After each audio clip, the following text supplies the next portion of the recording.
Ya baik, kita hari ini kita ketemu di mata kuliah PBB ya, di mata kuliah PBB, di mana ini kelanjutan dari yang pertemuan minggu kemarin. Ya, oke, saya izin untuk share screen. Untuk PowerPoint-nya sudah saya masukkan di VLM ya. Ini nanti agak sedikit berbeda dengan yang minggu kemarin. Dalam arti minggu kemarin kita kan searching itu butuh mungkin butuh diskusi lebih banyak gitu ya. Nah di sini nanti untuk penulisan saya yang pertemuan minggu ini lebih banyak pada penulisannya ya. Jadi ada beberapa item-item penting gitu ya yang pada saat kita menulis sebuah scoping review harus seperti apa. Oke. Mungkin untuk mengawali ini ya minggu depan itu, oke, kita kan sekarang ini sudah minggu ke-13 ya, yang ada 13, 14, 15, 16, kurang 3 minggu lagi sudah UAS gitu. Nah, di minggu depan itu adalah jadwal untuk presentasi. Ya, jadwal presentasi, dan presentasi ini nantinya adalah memang hasil penulisan scoping review dari teman-teman semuanya, dari Bapak Ibu semuanya dipresentasikan. Nah, karena waktunya hanya 1 TM ya, satu tatap muka, nanti dengan Bu Enok untuk presentasinya.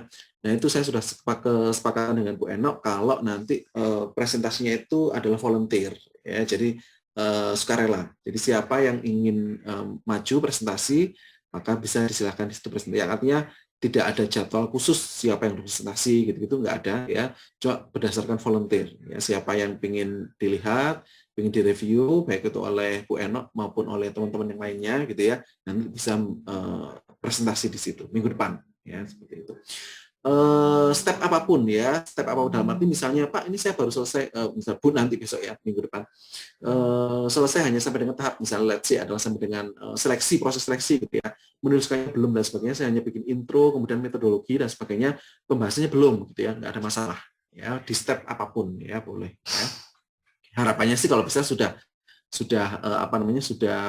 sudah bisa benar-benar ya, walaupun belum 100% jadi gitu ya, tapi sudah bisa ya 90% lah. Jadi nanti pada saat tugas UAS harus dikumpulkan, jadi tinggal refining saja seperti itu ya. Oke. Ini yang mengingatkan kembali bahwasanya di penyusunan review ini ada bagian 1 dan bagian 2. Minggu kemarin kita mengidentifikasi pertanyaan, kemudian mengidentifikasi penelitian, sama proses seleksinya. Nah, di bagian 2 ini kita akan fokus pada ekstraksi data, kompilasi, simpulan, dan penulisan, ya, sama konsultasi. Ini kalau kita lihat, saya menggunakan framework dari bagaimana menyusun sebuah scoping review. Gitu. Nah, di bagian 2 ini nanti, ya, kita ada 3 item ini, ya, ekstraksi data penelitian, kompilasi, simpulan, dan penulisan, sama konsultasi. Di sini saya bikin ringkas lebih simpel, yaitu dengan bagaimana sih sebenarnya cara menulis scoping review. Gitu. Ya. Agak banyak ini slide-nya, jadi sekitar 50 slide in total, cuma lebih banyak contoh-contoh ya, lebih banyak contoh-contoh dan in English ya, dalam bahasa Inggris. Sekali lagi nanti tugas UAS-nya, scoping review-nya, termasuk nanti pada saat presentasinya pun, itu misalnya sudah dalam bentuk bahasa Inggris, boleh banget ya. Jadi misalnya di target adalah nanti teman-teman semuanya bisa publish di jurnal internasional gitu ya, tidak lokalan. Itu nanti bisa langsung disiapkan mulai dari sekarang. Yang artinya contoh-contohnya pun di sini saya bikin dalam bentuk bahasa Inggris, jadi nanti misalnya nanti mau publikasi lebih mudah gitu ya, jadi dikerjakannya step by step di sini. Oke. Nah, bagaimana cara menulis scoping review? Ya, yang pertama judul. Ya, yang pertama adalah judul. Yang jelas di judul ini itu adalah kita harus bisa menyampaikan bahwasanya laporan kita, tulisan kita itu adalah scoping review. Gitu. Nah, caranya dengan cara seperti apa? Yang pertama adalah mengincludekan the terminologi scoping review. Jadi istilah scoping review-nya itu dimasukkan dalam judul. Gitu. Jadi itu penting banget ya, penting banget di sini. Ya, jadi jangan sampai nanti membuat sebuah scoping review tidak dituliskan ini adalah scoping review. Ya, jadi harus ada scoping review-nya. Karena ya memang seperti itu ya,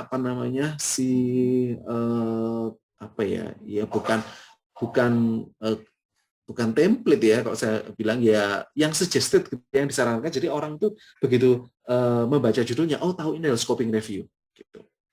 Kemudian dari judul ini harus bisa merefleksikan kira-kira komponen-komponen penting ya dalam scoping review itu harus ada. Ya, contohnya di sini adalah population, konsep, sama konteksnya gitu. Jadi populasinya pada siapa itu bisa masukkan di judul. Saya kan karena teman-teman sudah pernah bikin skripsi ya, Jadi itu bisa sebagai gambaran lah, bahwasanya di deskripsi judul itu populasi harus ada di situ.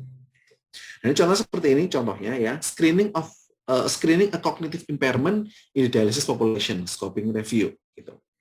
Jadi di sini kita lihat bahwasanya si peneliti ingin melihat tuh bahwasanya cognitive impairment ya, jadi gangguan kognitif, gangguan kognitif ya, gangguan kognitif pada masyarakat, kalau di sini adalah dialysis population, yang artinya adalah individu yang dilakukan dialisis gitu ya. Ini adalah judulnya pasti juga scoping review tuh. Jadi nanti pun juga nanti pada saat teman-teman bikin ya scoping review, maka di depannya harus ada scoping reviewnya ya. Kemudian abstrak ya, kita mulai dari depan sampai dari belakang nantinya ya, kita bit by bitnya seperti ini ya.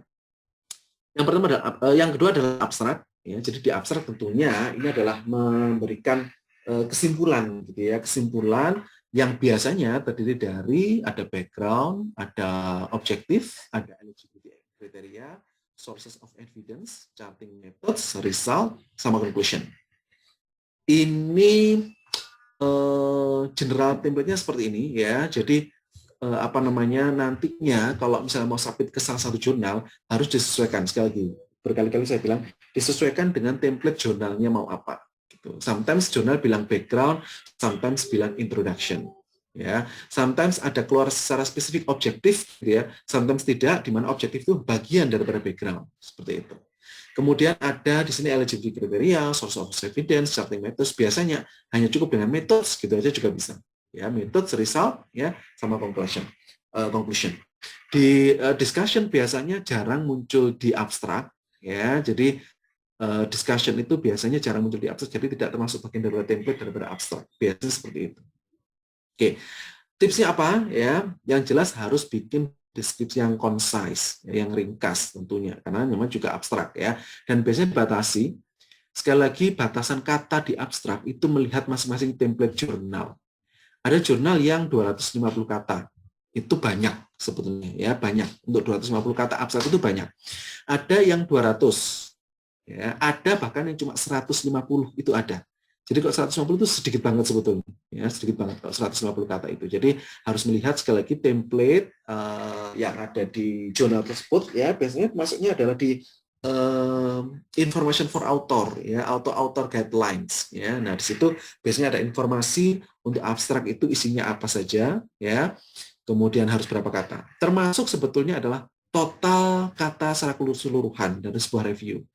Kalau yang saya contohkan, yang di bukan saya contohkan ya, yang saya masukkan di template ujian ya, itu juga sudah sesuai dengan kalau misalnya mau disubmit ke jurnal gitu. Ya, jadi berapa katanya sudah saya sesuaikan. Untuk tugas UTS adalah yang reviewnya, dan tugas AS adalah yang tugas untuk yang scoping reviewnya. Kemudian di sini, jadi tipsnya adalah memberikan deskripsi yang singkat ya, dan tujuan, metodologi dan sebagainya itu.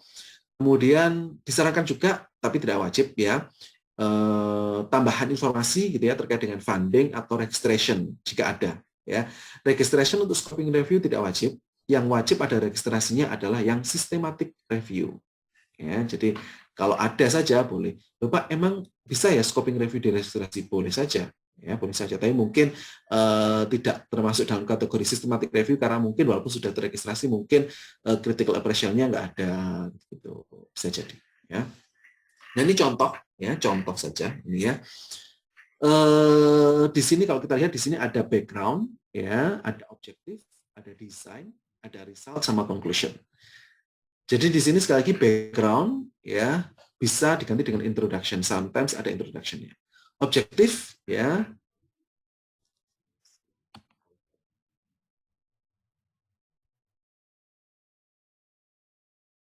Oke.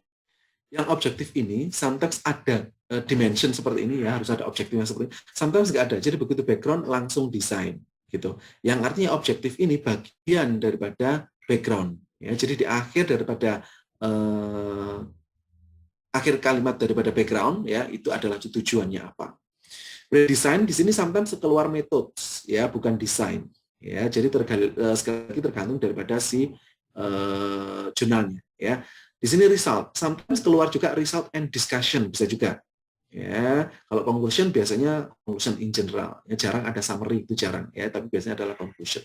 Nah, ini contoh seperti ini. Kemudian ada keyword di sini, ya keyword.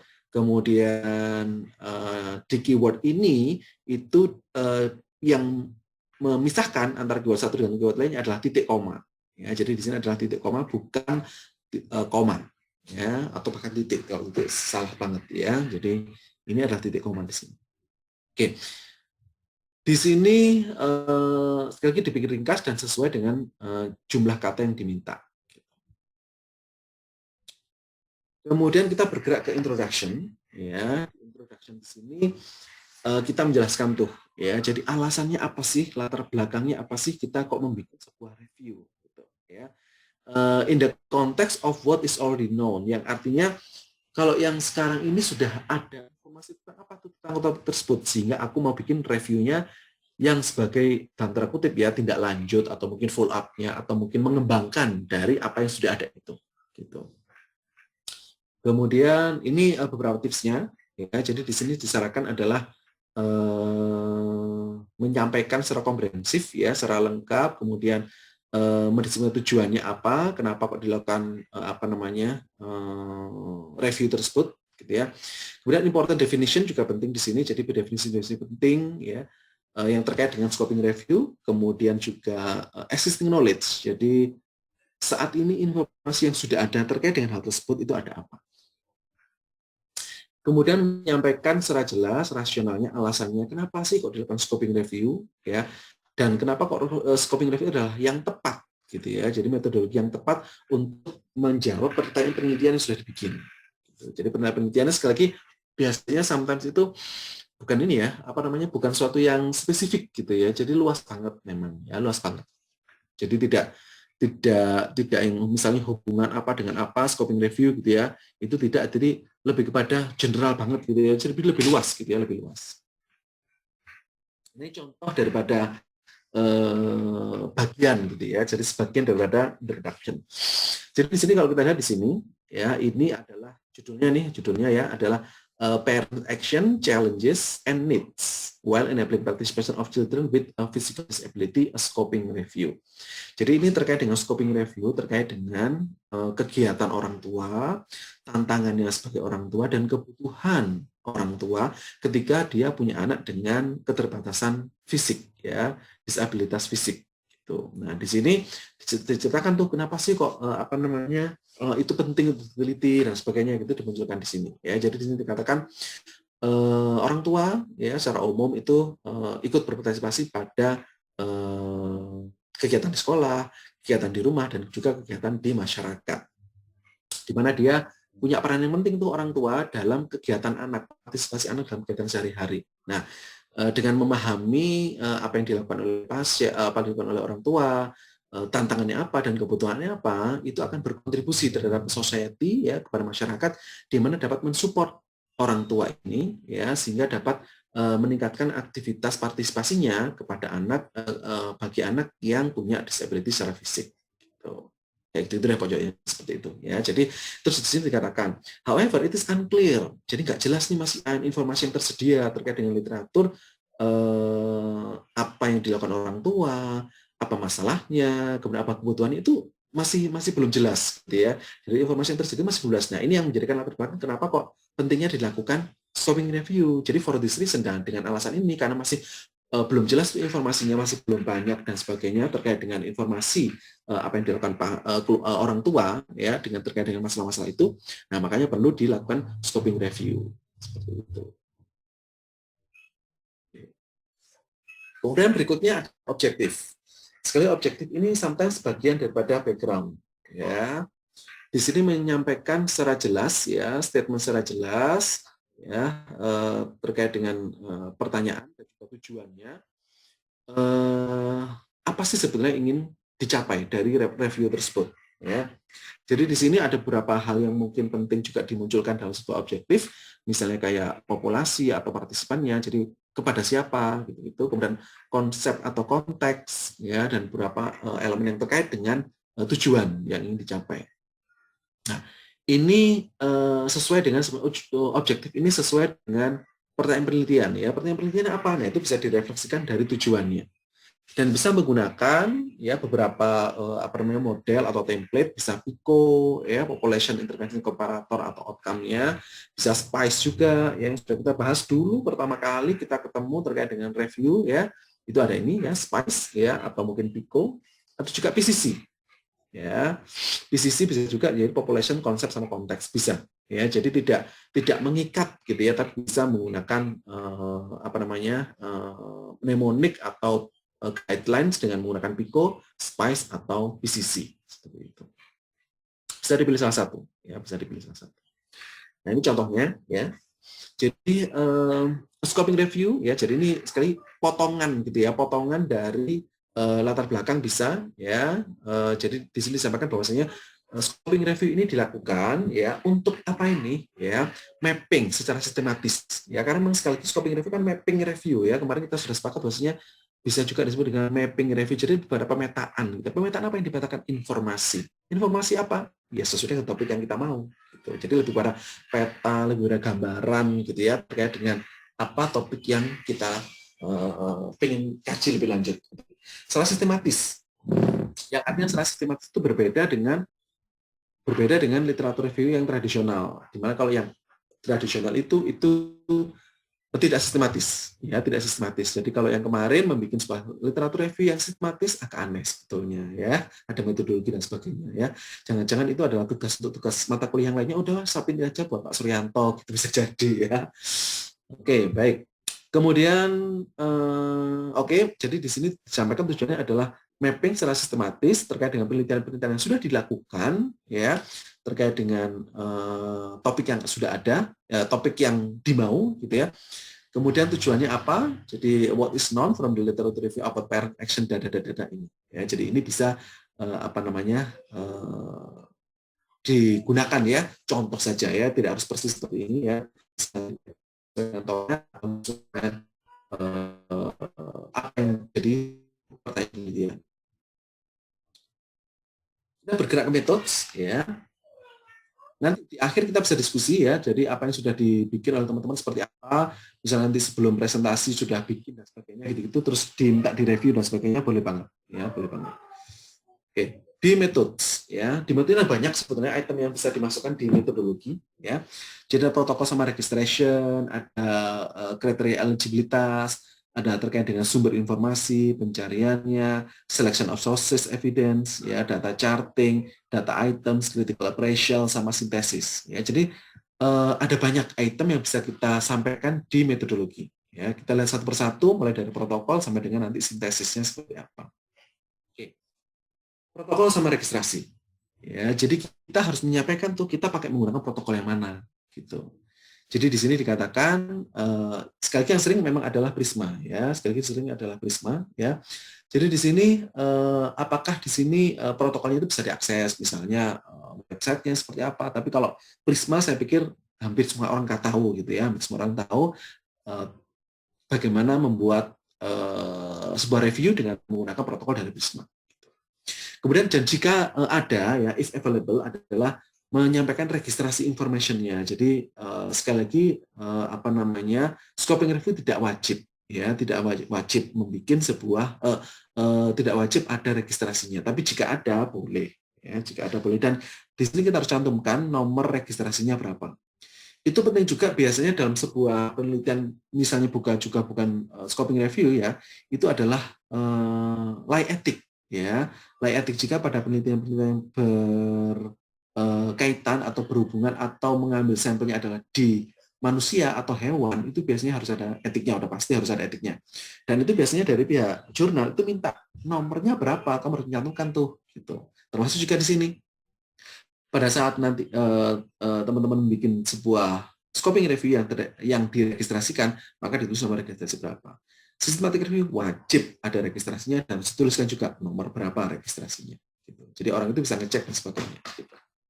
Makanya di sini sebetulnya sebuah review, sebuah penelitian itu memang dibutuhkan sekali adanya kejujuran, gitu ya, adanya kejujuran. Jadi kalau misalnya di awal membuat sesuatu itu dengan tidak jujur, ya, apapun itu, gitu ya, apapun itu, misalnya kayak keyword yang digunakan itu ternyata terus ditambah tapi tidak disampaikan, oh ternyata kemudian jumlahnya gitu ya, jumlahnya sebetulnya originalnya itu ada ribuan, aku malas baca, jadi aku baca hanya separuhnya saja, itu juga tidak jujur, tidak boleh juga ya. Kemudian misalnya ternyata yang masuk ini dan sebagainya itu setelah aku search dan sebagainya, title sama abstraknya itu ada 300 lebih gitu ya. Cuma karena saya capek dan sebagainya, aku baca hanya 100 yang pertama, tidak boleh juga ya. Kembali kepada prinsip daripada si peneliti ya, membuat sebuah tulisan harus jujur ya, seperti itu. Oke, di sini tips terkait dengan menyampaikan protokol dan registrasi ya. Jadi di sini harus memang yang namanya protokol itu di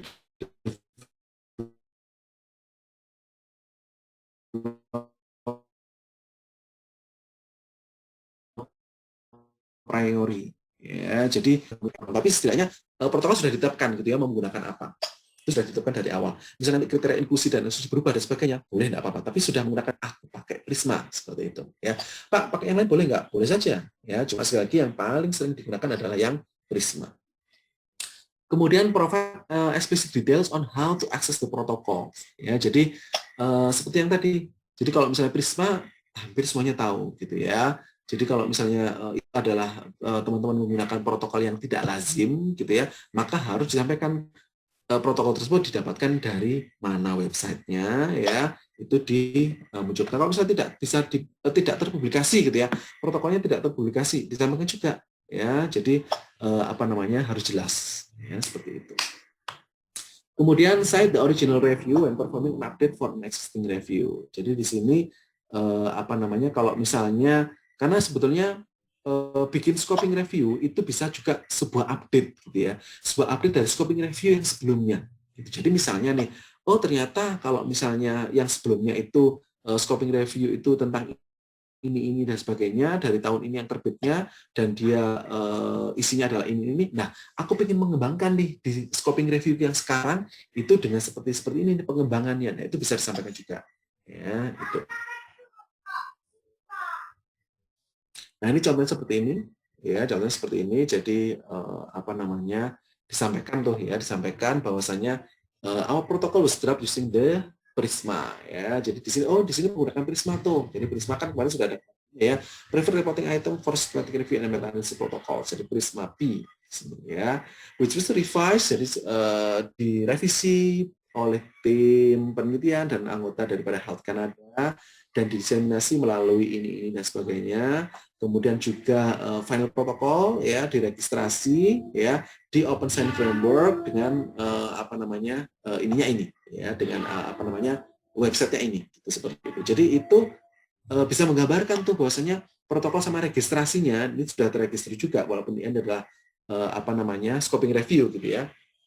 Loh, Pak, kok tahu ini scoping review? Ya ini di judulnya ini, a scoping review protokol. Jadi sekali lagi yang namanya judul scoping review itu harus ada scoping review-nya di judulnya. Ya, seperti itu. Jadi contohnya adalah utility of social media and crowdsources data for pharmacovigilance. Nggak tahu apa saya itu pharmacovigilance ya. Tapi di sini pengen mereview sebenarnya penggunaan sosial media dan juga apa namanya sources crowd itu lebih kepada ini sih, apa namanya, sumber-sumber umum gitu ya. Jadi crowd itu kan orang banyak, sources adalah sumber ya. Jadi semacam kayak sosial media, tapi mungkin bukan sosial media, mungkin ya sometimes ya, nggak tahu sih maksudnya apa ya, terkait dengan pharmacovigilance ya, seperti itu. Kemudian eligibility kriteria. Ya, di eligibility kriteria di sini harus menyampaikan apa tuh sebetulnya kriteria-kriteria yang eligible ya. Jadi yang memungkinkan, yang bisa dimasukkan dalam sebuah review ini apa gitu. Jadi di sini contohnya adalah tahun, bahasa, kemudian publikasi statusnya apa dan sebagainya, itu bisa dimasukkan di sini ya. Tipsnya di sini adalah menjelaskan tuh ya kriteria eligibility dengan rasionalnya, kenapa kok pakai itu gitu ya. Jadi di sini contohnya adalah kita membatasi terkait dengan tanggal ya, tahun, bahasa dan sebagainya, kenapa kok itu dipakai seperti itu. Nah, itu bisa disampaikan di eligibility kriteria ini. Nah, contohnya seperti apa ya, contohnya seperti ini ya.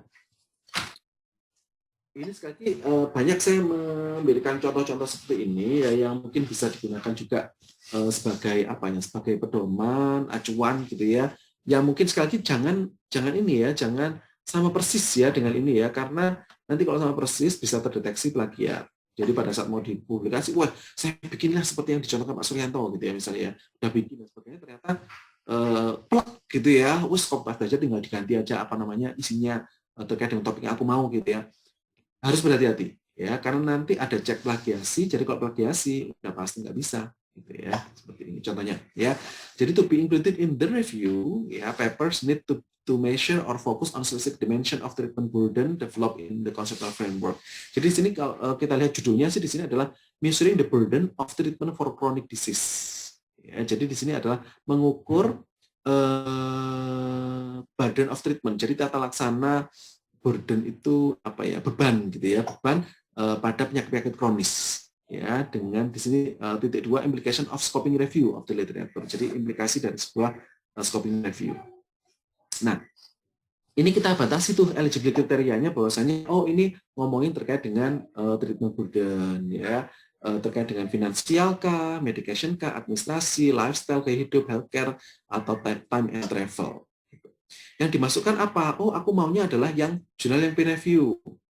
Ya, kemudian publish di antara tahun 2000 sampai dengan 2016. Dituliskan dalam bentuk bahasa Inggris, ya. Kemudian melibatkan manusia, ya. Kemudian menjelaskan bagaimana mengukur treatment terkait dengan apa namanya burden, ya, including misalnya di sini ada single measurement, kemudian atau juga mengukur lebih dari 2 dimensi daripada beban ini, ya, itu dimasukkan di sini. Termasuk penelitiannya, ya, jenis penelitiannya yang dimasukkan bisa kuanti, bisa kuali atau mix, ya, itu dimasukkan juga, ya. Kemudian kalau yang dikeluarkan di sini misalnya tidak sesuai tuh dengan framework of study, ya, jadi fokus pada communicable chronic condition, ya, jadi dia tidak mau tuh kalau yang penyakit menular, walaupun dia kronis penyakit menular dia nggak mau. For example HIV/AIDS, ya, dia nggak mau, ya, atau mungkin penggunaan obat-obatan. Kemudian papers yang terkait dengan carer burden, ya, jadi beban ini carer itu adalah yang merawat, ya, itu selain yang bebannya pasien itu juga bisa dimasukkan seperti itu. Nah, ini contoh bagaimana menuliskan sebuah eligibility kriteria.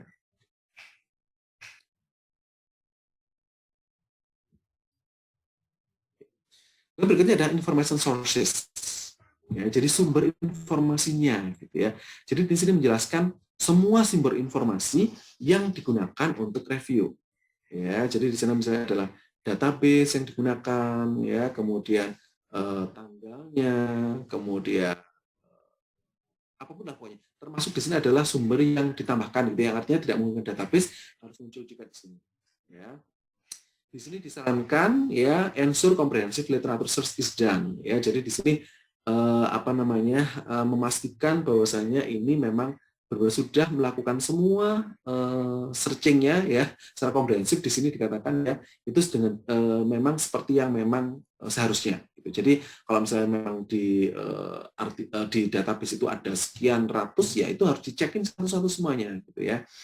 Kemudian termasuk juga kalau misalnya menggunakan grey literatur, ya, jadi grey literatur itu yang tidak terpublikasikan, bisa apa namanya tesis atau skripsi atau mungkin peraturan undang-undang dan sebagainya pun juga harus disampaikan di sini, ya, jadi dilaporkan di sini. Kemudian di sini dikatakan detail description, ya, apakah ini adalah suplemen, ya, dengan men-scanning reference list atau memang ini adalah asli dari kita mendapatkan dari database, gitu. Karena sekali lagi sometimes kita menggunakan kita mendapatkan artikelnya bisa dari referensi, gitu ya. Jadi kok ini cocok nih, ya, ini nyambung nih dengan apa yang aku mau adalah ini, gitu. Itu bisa tuh dengan melihat daftar pustakanya dari artikel yang cocok banget itu. Kita lihat tuh daftar isinya, ternyata kayaknya nyambung juga nih yang di daftar isi salah satu, salah dua atau berapa gitu ya. Terus dicari lah di full papernya dan sebagainya, ternyata nyambung. Nah, itu juga harus kita sampaikan ya. Artinya itu adalah dari sini ya, yang scanning reference list of relevant review. Jadi begitu kita sudah cocok nih ya artikelnya, kemudian kita scan referensinya dan nyambung gitu ya. Atau hand searching key journal. Ya, jadi atau bisa juga di sini adalah kita tidak menggunakan database ya, tapi kalau ngomongin terkait dengan pre-hospital ya, misalnya ya saya di layanan ambulan gitu ya, tapi kalau ngomongin di pre-hospital ada tuh jurnal yang spesifik di pre-hospital, ya. Bisa PDM, Pre-Hospital and Disaster Medicine, atau mungkin Asian Journal of Paramedicine, itu ngomongin banget terkait dengan kegiatan topiknya terkait dengan ambulance services gitu. Nah, aku bisa juga langsung hand searching di jurnal. Jadi tidak menggunakan database, tapi langsung menuju ke jurnalnya. Nah, itu bisa juga, ya, bisa juga. Ya. Kemudian berikutnya, ya silakan. Ini terkait dengan yang dilaporkan, misalnya yang untuk dimasukkan di pelaporan ini itu untuk yang di hasil temuan itu, searching itu, atau yang kita gunakan untuk pembahasan itu juga dilaporkan, Pak. Maksudnya yang dilaporkan di sini itu untuk yang kita masukkan di tabel aja, atau yang kita gunakan untuk pembahasan itu juga dilaporkan gitu, Pak. Oke, tidak. Jadi yang pembahasan itu tidak dimasukkan di information sources ini, ya. Jadi yang kita bahas, memang pada saat membahas kita bisa mendapatkan dari yang di luar yang masuk dalam review. Misalnya begini, loh Pak, tapi kan itu biasanya nyambung Pak. Ya, yang apa yang kita bahas itu, ya kita membahas artikel yang masuk itu, gitu. Bagaimana kita bisa mendapatkan artikel di luar yang kita bahas, memungkinkan sebetulnya. Ya, memungkinkan kita menggunakan artikel yang luar, yang kita masuk eksklusi, ternyata ini nggak seperti yang aku mau gitu ya, tapi judulnya sih mirip-mirip sebetulnya gitu ya. Nah, itu jadinya karena nggak sesuai dengan apa yang kita mau, kita exclude, tapi kita gunakan di pembahasan, kayak gitu bisa. Ya. Atau apapun itulah misalnya ya, jadi misalnya kita menggunakan pembahasan dari grade literatur gitu-gitu, nah itu bisa juga, tapi grade literaturnya itu tidak kita masukkan gitu ya, tidak kita masukkan dalam diagramnya gitu. Karena memang misalnya kita tidak menggunakan grade literatur gitu ya dalam pencariannya, tapi grade literatur digunakan dalam pembahasan. Nah, itu seperti itu juga bisa. Ya, tapi yang jelas pada saat information source ini adalah yang memang kita gunakan untuk di reviewnya. Gitu. Yang artinya di dalamnya apa sih sebetulnya yang kita mau itu di artikel mana saja yang kita masukkan, tapi di pembahasan bisa menggunakan di luar. Baik, terima kasih Pak. Menjawab nggak Mbak Dwi? Oke, insya Allah menjawab Pak, terima kasih. Oke, nah ini contoh seperti ini ya. Jadi contohnya item-item yang kita gunakan gitu ya terkait dengan sumbernya.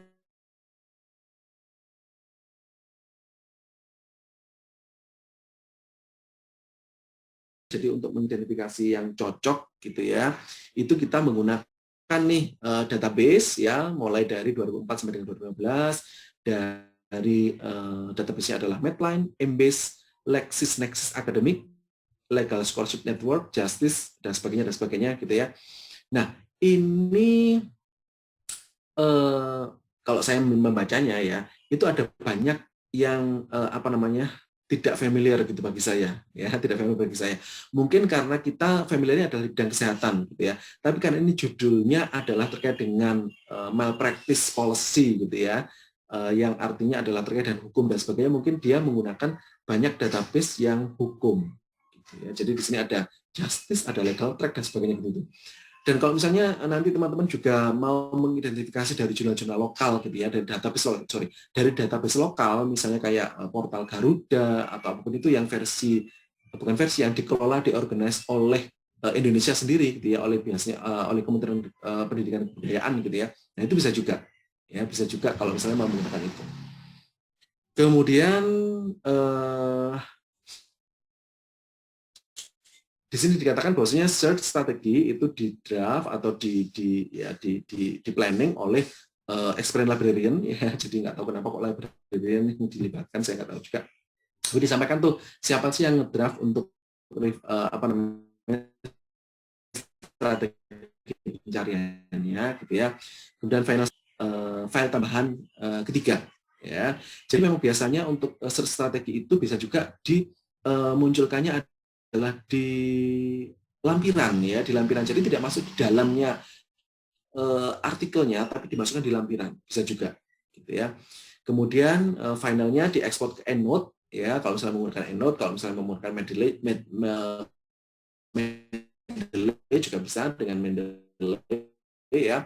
Duplikasi kemudian di remove oleh library technician. Jadi di sana tukang perpus ya, tukang perpus. Jadi pustakawan gitu ya. Jadi itu dilibatkan juga bagaimana sorting dan sebagainya gitu. Ini contohnya seperti ini. Ya, seperti ini contohnya.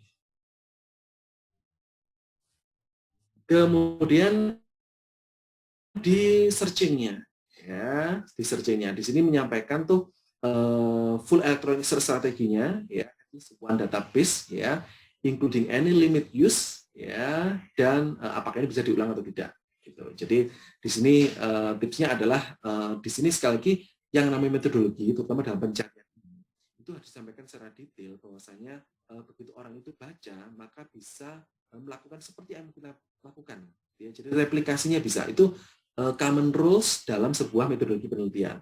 Jadi kalau misalnya nanti teman-teman membaca, menuliskan gitu ya, membuat sebuah metodologi pencarian dan sebagainya, kemudian coba di cross checkkan sama temannya satunya gitu ya, atau mungkin dibaca oleh orang lain, mereka bisa paham nggak, bisa melakukan hal yang sama nggak? Kalau bisa, berarti sudah bagus cara menuliskannya, metodologinya. Tapi kalau enggak, ya itu berarti ya ini gimana sih cara bikinnya gitu ya. Nah kalau butuh pertanyaan berarti kurang pas dalam membuat sebuah metodologi terkait dengan pencarian. Utamanya semuanya sih ya, semuanya. Tapi kalau karena kita di scoping review ini adalah pencarian itu yang utama ya, pencarian seperti apa? Nah itu harus dimunculkan ya, bisa dimunculkan di sini ya.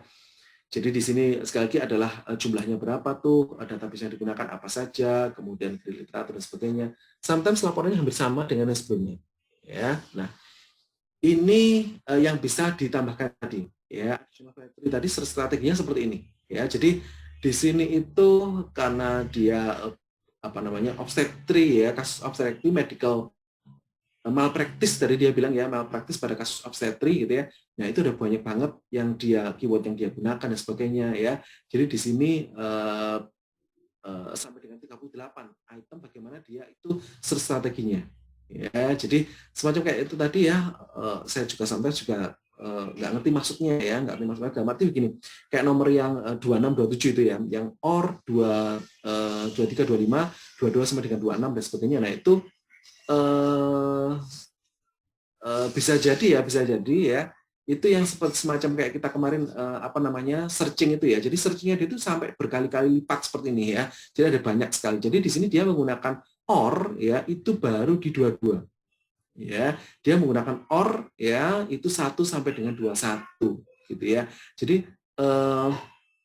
di 21 sampai 21 ini dia keywordnya adalah ini ya, jadi dia mencari bit by bit yang seperti sudah saya sampaikan kemarin ya. Jadi bit by bit satu persatu gitu ya. Jadi obstetri dicari, kemudian obstetri and gynecology departemen hospital dicari, kemudian X itu apa ya? Saya juga kurang paham. X itu apa ya?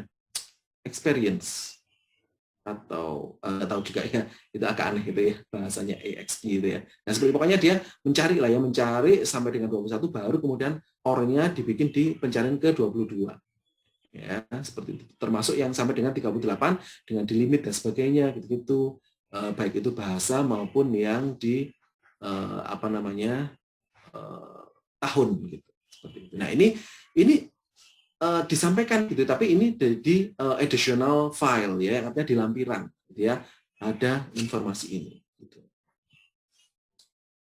Kemudian berikutnya adalah selection of sources of evidence ya. Jadi di sini kita sampaikan tuh bagaimana screening sama eligibility-nya gitu ya. Screening sama eligibility disampaikan seperti apa gitu.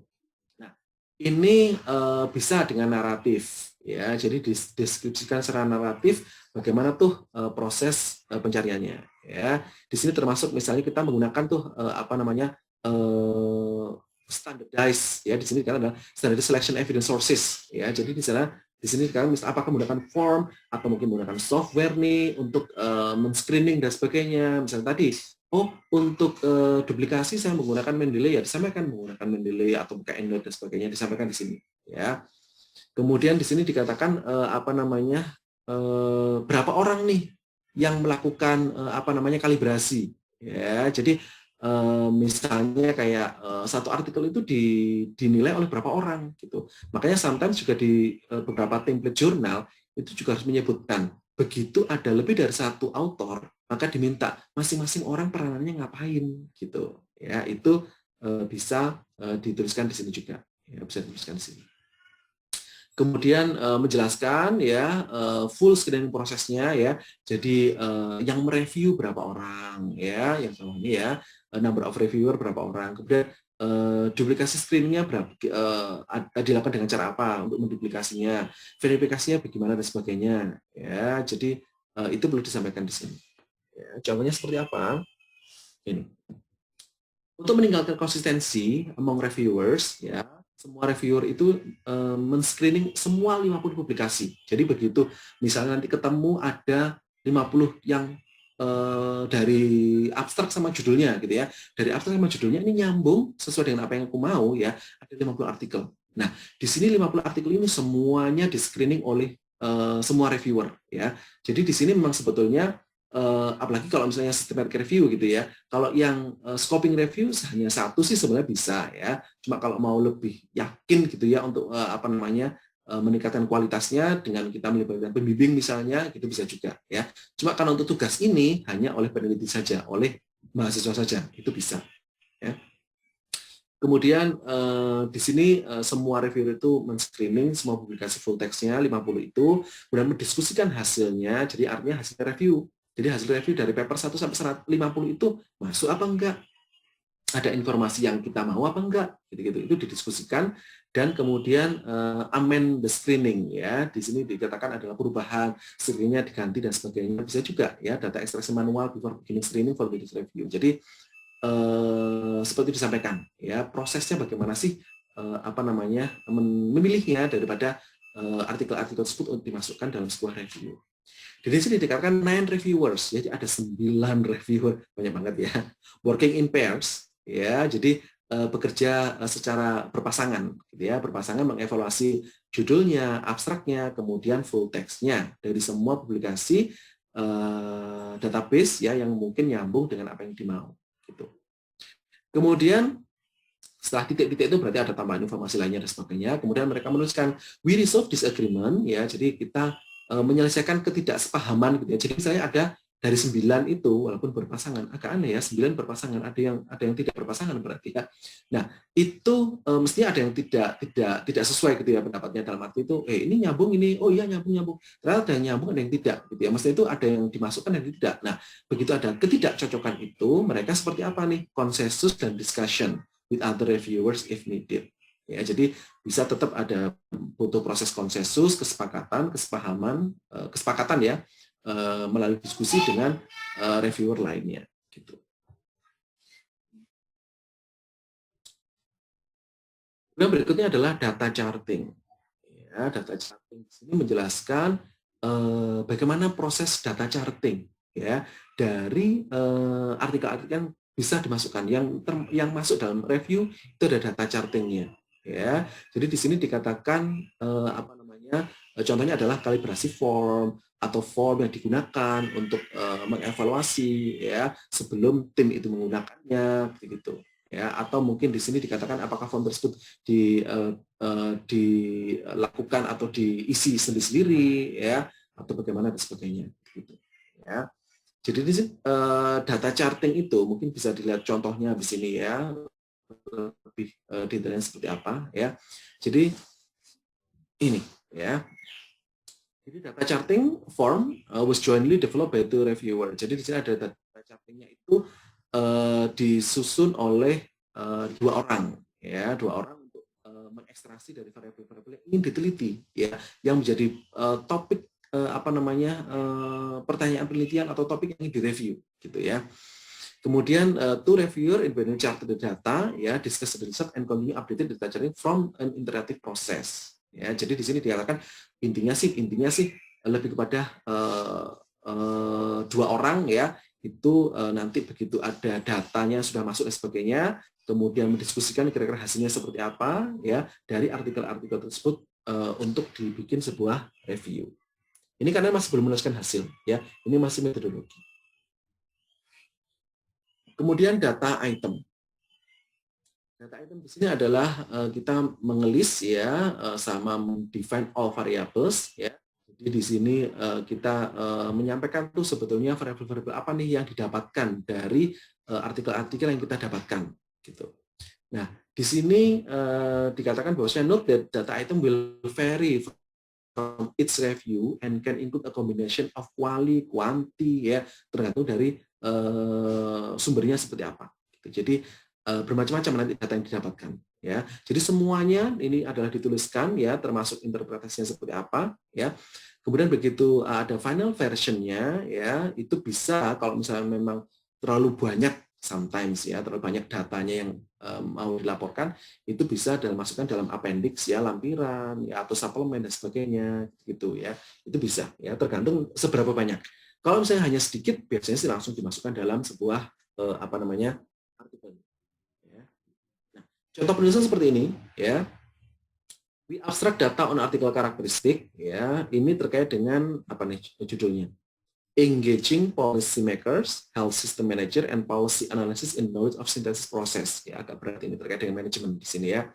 Jadi di sini terkait dengan policy makers, ya, jadi orang yang membuat kebijakan, kemudian manajer, jadi ya mungkin pimpinan organisasi gitu, ya, terkait dengan layanan kesehatan, kemudian sama policy analysis, ya, jadi di sini terkait dengan seorang yang tukang analis gitu, ya, tukang analis tapi kebijakan, ya, jadi analis kebijakan gitu, ya. Nah, itu dia bikin scoping review tentang ini, ya.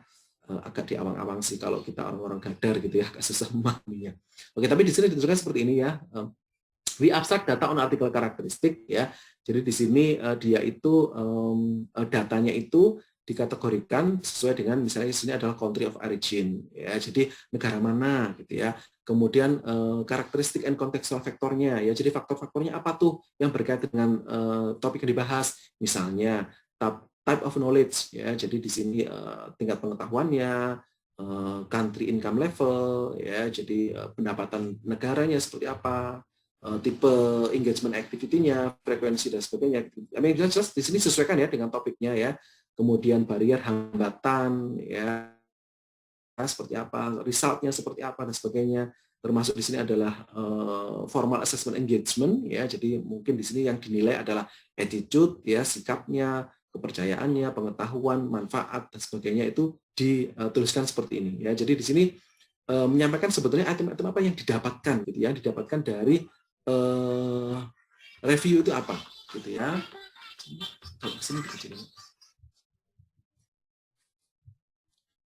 Kemudian di sini ada critical appraisal of individual sources of evidence, ya.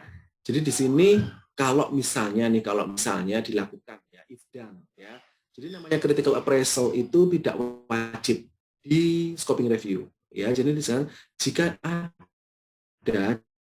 dilakukan if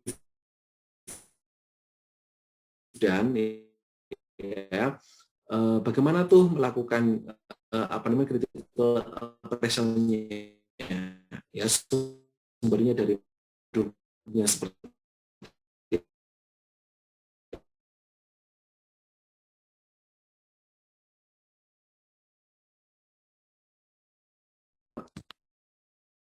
untuk critical appraisal ini, ya, seperti itu. Jadi di sini tipsnya adalah menjelaskan tuh, nah, tuh, jadi tidak terpecah-pecah gitu, ya, informasi ini, ya,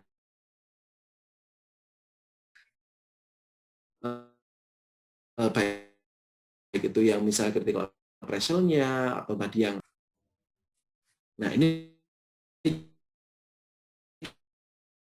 contohnya seperti ini, ya, karakteristik dan knowledge synthesis,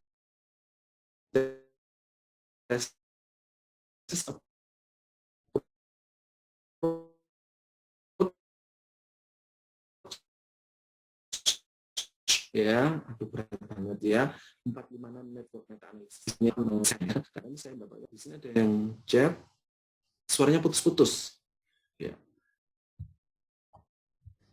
1, 2, 3, oke, atau masih putus-putus? Sudah muatan, Pak. Oke. Jadi memang ini saya pakai tethering, dan tetheringnya pakai HP saya di bawah anak saya kadang lari sana lari sini. Oke, baik.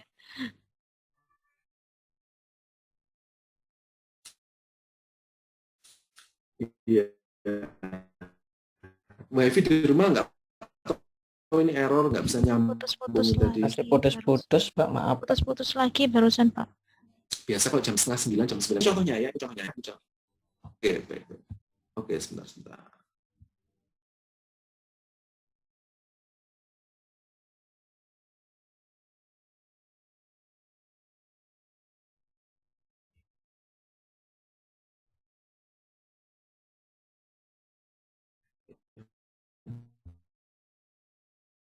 Oke, baik. Semoga apa namanya internet ya memang ya kalau susah kalau internet itu. Semoga baik. Contohnya underlying NMA ya. Jadi di sini dia menggunakan critical appraisal-nya itu menggunakan network meta analysis. Aduh, tidak familiar ya. Jadi kalau misalnya kita mau menggunakan yang familiar adalah GBI sebetulnya ya. Jadi Joanna Bridge Institute itu ada formulirnya bagaimana untuk critical appraisal. Tapi sekali lagi ini tidak wajib bagi apa namanya scoping review ya. Jadi tidak wajib. Jadi di sini disampaikan ya menggunakannya seperti apa ya. Jadi di sini menggunakan ini ya NMA ini, kemudian dia juga menggunakan analisis domainnya, menggunakan e-sport checklist. Bahasanya juga agak aneh, tidak familiar bagi saya. Kemudian ini quality of knowledge synthesis menggunakan Amstar tools ya. Jadi kemudian Amstar ini digunakan untuk memvalidasi yang systematic review RCT, yang randomized control itu menggunakan Amstar. Kemudian semuanya dinilai dengan kualitasnya dengan skor 8 paling tinggi ya, dengan skor 4 sampai 7 adalah moderate, kemudian skor 0 sampai 3 adalah low quality kayak gitu juga. Jadi dia menskorkan dari artikel yang didapatkan ya. Jadi kalau memang sometimes kalau misalnya lihat apa namanya artikel-artikel yang scoping review sampai keluar ini. Kalau misalnya enggak, coba untuk yang ini karena apa namanya ada peminatan gadarnya ya. Kalau misalnya teman-teman melihat pedoman AHA yang CPR yang 2020 dan mungkin sebelumnya juga sudah ada juga ya. Tapi yang terbaru kan 2020. Nah, itu di masing-masing sectionnya nanti bisa melihat juga yang di apa namanya di mata kuliah dasar gitu ya. Karena sudah saya cantumkan juga. Dia itu ada kelasnya gitu ya. Ada pengkategoriannya sumber yang didapatkan itu. Jadi misalnya terkait dengan misalnya let's say adalah begitu ACLS gitu ya, begitu advanced cardiac support maka epinephrine harus didulukan gitu ya. Apa namanya atau mungkin pada saat si apa namanya COVID maka intubasi itu harus di lebih awal gitu ya, early intubation misalnya. Nah, itu ada dasarnya gitu kan. Kita kembali kepada evidence base-nya. Jadi penelitian itu sehingga kita menyarankan adalah intubasi lebih awal pada pasien dengan COVID, itu karena apa? Oh, ini loh sumbernya. Sumbernya ini kalau misalnya aku skala, itu adalah high quality. Ya, jadi skornya ada 8, seperti itu contohnya. Ya, seperti itu contohnya. Ya.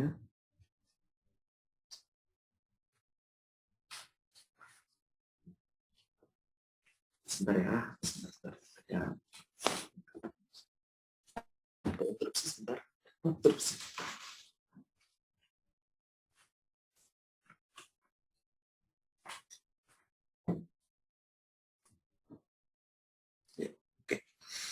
Nah, itu bisa dimunculkan di sini. Ya, bisa dimunculkan di sini. Jadi bagaimana sih sebuah critical appraisal yang artinya menentukan ini artikel ini bagus apa tidak, itu masuk apa tidak dan sebagainya, bisa menggunakan berbagai macam sumber. Ya, seperti ini. Jadi dia menggunakan banyak item di sini ya, mulai dari NMA, ada e-sport, ada Amstar, kemudian tetap dengan ada numbering juga untuk kualitasnya. Kemudian synthesis of the result. Ya, di sini bagaimana nih rencananya untuk mensintesis hasilnya seperti apa gitu. Di sini contohnya seperti ini ya, we group the study by types of behavior they analysis and summarize the type of settings. Judulnya dulu. Scoping review of observational studies examining relationship between environment behavior and health behavior. Jadi di sini scoping review ya yang meneliti tentang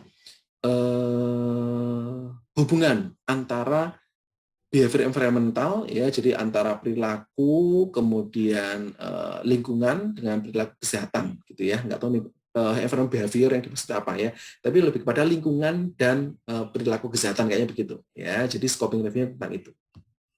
Jadi dia bagaimana tuh dia nanti mensintesisnya ya, itu dengan type of behavior-nya ya. Jadi tipe behavior yang mereka lakukan seperti apa gitu.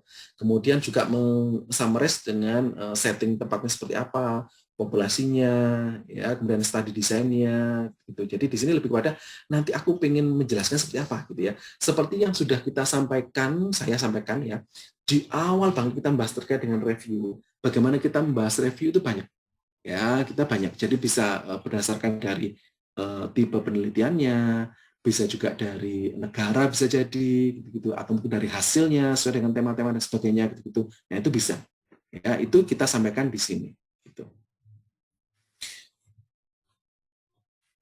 Kemudian kita bicara terkait dengan hasil ya. Di hasil itu apa nih yang disarankan? Ya. Di hasil ada banyak item nih yang bisa kita diskusikan ya, dalam arti yang kita tuliskan di result ada banyak di sini. Jadi selection of the source of evidence, ada karakteristik dan sebagainya, sama dengan sintesis of result juga. Ya. Kita lihat di sini, contohnya seperti ini. Jadi selection of source of evidence ya. Jadi di sini kita menyampaikan tuh ya, jadi number ya, jadi angka. Ini yang prismanya keluarnya di sini ya, prismanya keluar di sini ya. Terkait dengan berapa tuh yang di screening ya, berapa tuh yang eligible ya, kemudian berapa yang dimasukkan dengan alasan kenapa kok dimasukkan di tiap tahapannya. Ini saya pikir kalau yang ini kayaknya yang di hasil ini itu apa namanya sudah familiar gitu ya.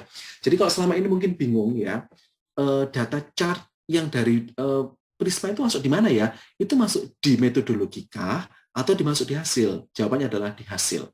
Ya, jawabannya adalah di hasil, bukan metodologi. Menggunakan prismanya, statementnya menggunakan prisma masuk di metodologi, tapi diagramnya, flowchartnya masuk di result di sini. Ya, jadi di sini contohnya adalah menggunakan prisma ya, sekali lagi familiar adalah prisma. Kenapa kok dieksekusikan? Ya, contohnya sih ya sudah tidak asing lagi mestinya ya. Jadi di sini contohnya adalah berapa tuh dari database ada 100 sekian ya. Kemudian ya. Jadi mungkin apa namanya kalau misalnya seperti yang saya bilang kemarin, untuk duplikasi ini untuk memudahkan memang kita menggunakan referensi manager. Jadi begitu di awal kita bisa langsung memasukkan semuanya 1100 ini ya ke dalam referensi manager dan sort untuk duplikasi. Ya, jadi memang bisa salah satu fungsi daripada referensi manager kayak Mendeley atau ENOC itu adalah men-sort adanya duplikasi. Begitu duplikasi nanti itu langsung ada angkanya di situ berapa. Sehingga kita apa namanya sudah bisa ketahuan tuh yang apa namanya yang tidak terduplikasi itu yang kita lihat seperti itu. Dan di screening ya, di screening ini kebetulan sama ya jumlahnya ya. Kok aneh ya? Harusnya sih tidak sama harusnya ya. Nggak tahu ini malah contohnya yang di ini maksudnya 883 kan 1.600 lebih padahal ini cuma 1.200 ya kan. Kemungkinan salah nih, kemungkinan salah. Ya, nggak tahu mana yang benar ya. Oke. Kayaknya sih duplikasinya nggak sebanyak ini karena ini kalau kita lihat ada 883 yang exclude aja dari apa namanya title sama abstraknya ada 699, ada 700,1 gitu ya. Jadi ini yang benar kayaknya ini, yang duplikasi mungkin nggak sebanyak ini. Kemudian di sini setelah dia dari sekian ini yang exclude adalah 700, jadi ada 184 yang full artikelnya diakses ya. Dilihat tuh full text-nya sebanyak 184, ternyata ada yang terekskluskan adalah ada 144 ya, dengan alasan oh ternyata bukan original quantitative study ada 67. Oh ini ternyata bukan human health outcome ya, jadi outcome-nya bukan di kesehatan manusia, bukan ya, nggak ada kaitannya dengan climate change ya, kemudian tidak dapat nih diakses full text-nya ya, satu gitu ya, seperti itu. Jadi ini judulnya adalah How Well Does Climate Change and Human Health Research Match the Demand of Policymakers. Jadi bagaimana perubahan iklim ya dengan penelitian terkait dengan manusia itu sesuai dengan kebutuhan para policymaker, jadi pemangku kebijakan. Agak berat banget ya topiknya orang-orang itu ya. tidak seperti kita gitu ya. Atau mungkin kita yang belum sampai sana gitu ya. Oke, baru di sini hanya 40 yang terinklusikan. Jadi ini maksudnya adalah di hasil bagian dari selection of sources of evidence. Bagaimana kita menseleksi daripada sumber-sumber atau mungkin artikel-artikel yang kita dapatkan. Kemudian karakteristik of source evidence, ya. Jadi di sini disampaikan for each source of evidence, ya. Jadi di masing-masing tiap artikel, ya, kita menyampaikan tuh karakteristiknya seperti apa. Ya, jadi di sini contohnya adalah seperti ini, ya. Ini terkait dengan transition from biomedical to recovery oriented practice in mental health. Jadi transisi dari biomedis, ya, kepada recovery oriented, ya, terkait dengan kesehatan mental. Peran daripada internet based intervention.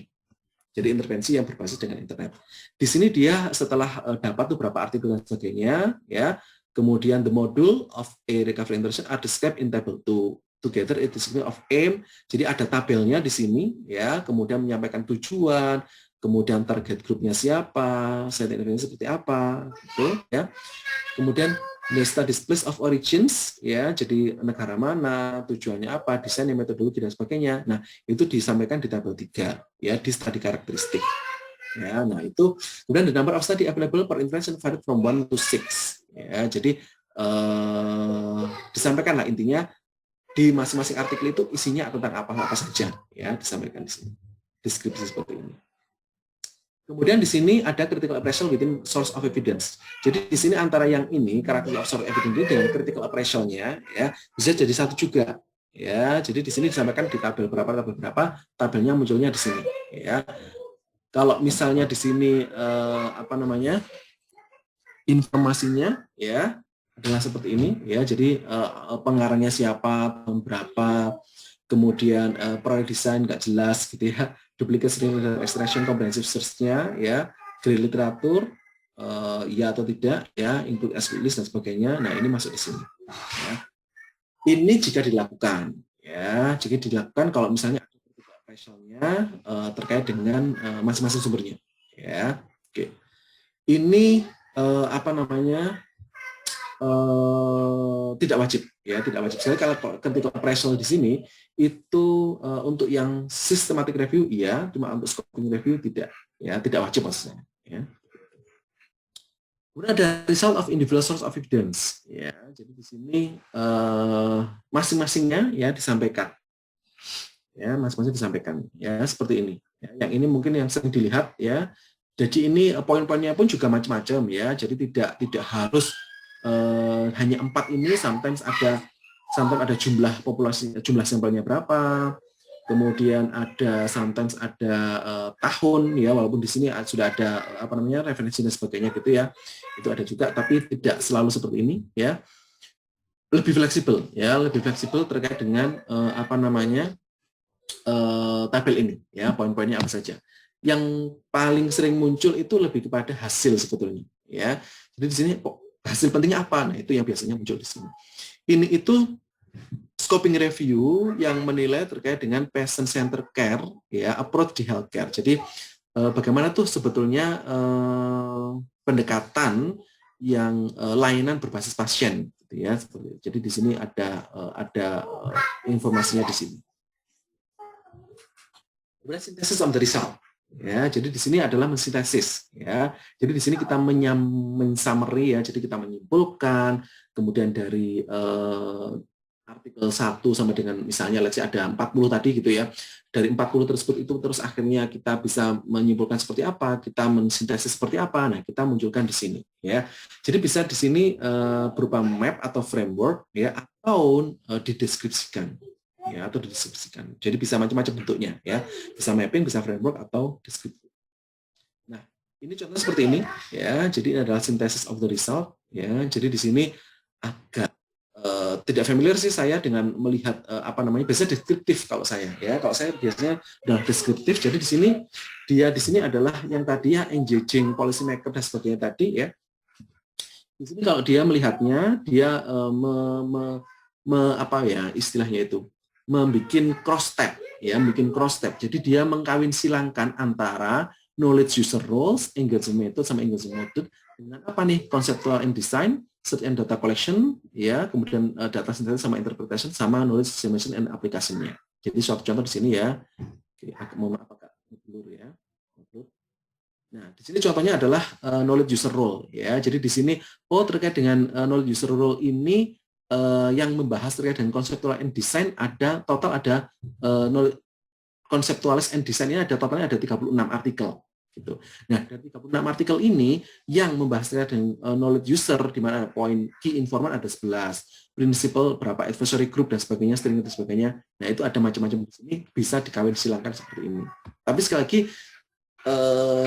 kalau yang saya baca, scope review terkait dengan kesehatan, terutama dengan keperawatan, ya, itu jarang menggunakan mapping seperti ini. Biasanya adalah deskriptif, kita mensintesisnya. Ya, seperti itu.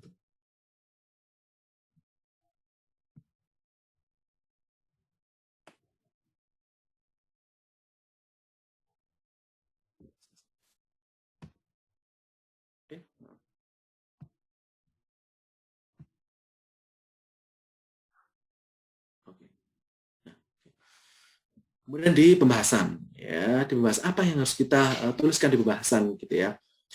Kalau tadi metodologi sepertinya kalau saya sekilas ya, itu versinya ini, versi yang dari sumber yang saya dapatkan, ini memang dari Prisma asli ya. Jadi memang sometimes agak ribet gitu ya, sometimes agak ribet. Tapi ini adalah standar yang menurut saya adalah the highest standard gitu ya, standar paling tinggi itu dalam scoping review itu seperti ini gitu. Nah, kalau memang target kita itu kan yang bukan yang tinggi banget sebetulnya, ya kan, bukan yang Q1, bukan yang misalnya Scopus dan sebagainya gitu ya. Mungkin kalau misalnya Q1 Scopus gitu ya, nah itu harus yang semuanya terpenuhi gitu ya. Tapi kalau misalnya buat teman-teman ya yang dalam tanda kutip ya masih belajar gitu ya, belajar dalam buat scoping review, targetnya kan tidak tinggi banget. Ya kan, targetnya kan tidak tinggi banget, dan itu pun juga menyesuaikan. Ya, menyesuaikan yang artinya tidak sedetail seperti yang apa yang jadi standar tinggi ini, gitu ya. Nah, itu bisa dimodifikasi atau mungkin tidak semuanya bisa dipenuhi, gitu ya. Atau mungkin ada beberapa item bisa digabung, gitu ya. Itu sangat memungkinkan sekali. Oke, di discussion, saya pun juga begitu kok. Dalam arti saya menuliskan beberapa artikel yang review, gitu ya. Itu juga tidak senjelimet itu, ya. Tidak seribet itu, tidak sedetail itu. Gitu. Kemudian, di discussion ya, di pembahasan, kita apa nih yang kita tuliskan, ya. Yang pertama adalah summary of evidence, ya. Jadi kita mensummarize ya main resultnya apa. Ya, jadi di sini kita ya menyimpulkan tuh, lupa ini kan masih masih pembahasan, belum kesimpulan, gitu ya. Jadi di sini ya bukan penutup memang ya, bukan penutup, kesimpulan di penutup ya. Tapi di sini dari apa yang sudah kita dapatkan di hasil tadi, nah kita simpulkan di sini, gitu ya. Kita ringkas di sini. Gitu, kita ringkas di sini ya. Jadi summarize the main result ya, termasuk di sini adalah overview konsepnya, tema-temanya apa, kemudian tipe-tipe evidence artikel-artikel yang ada itu apa, misalnya banyak kualinya, banyak kuantinya, berapa yang kuali, banyak yang kuanti. Nah, bisa kita masukkan di sini ya. Karena tadi hanya ngomongin tentang hasil saja gitu ya. Nah, kemudian kita bahasnya di sini.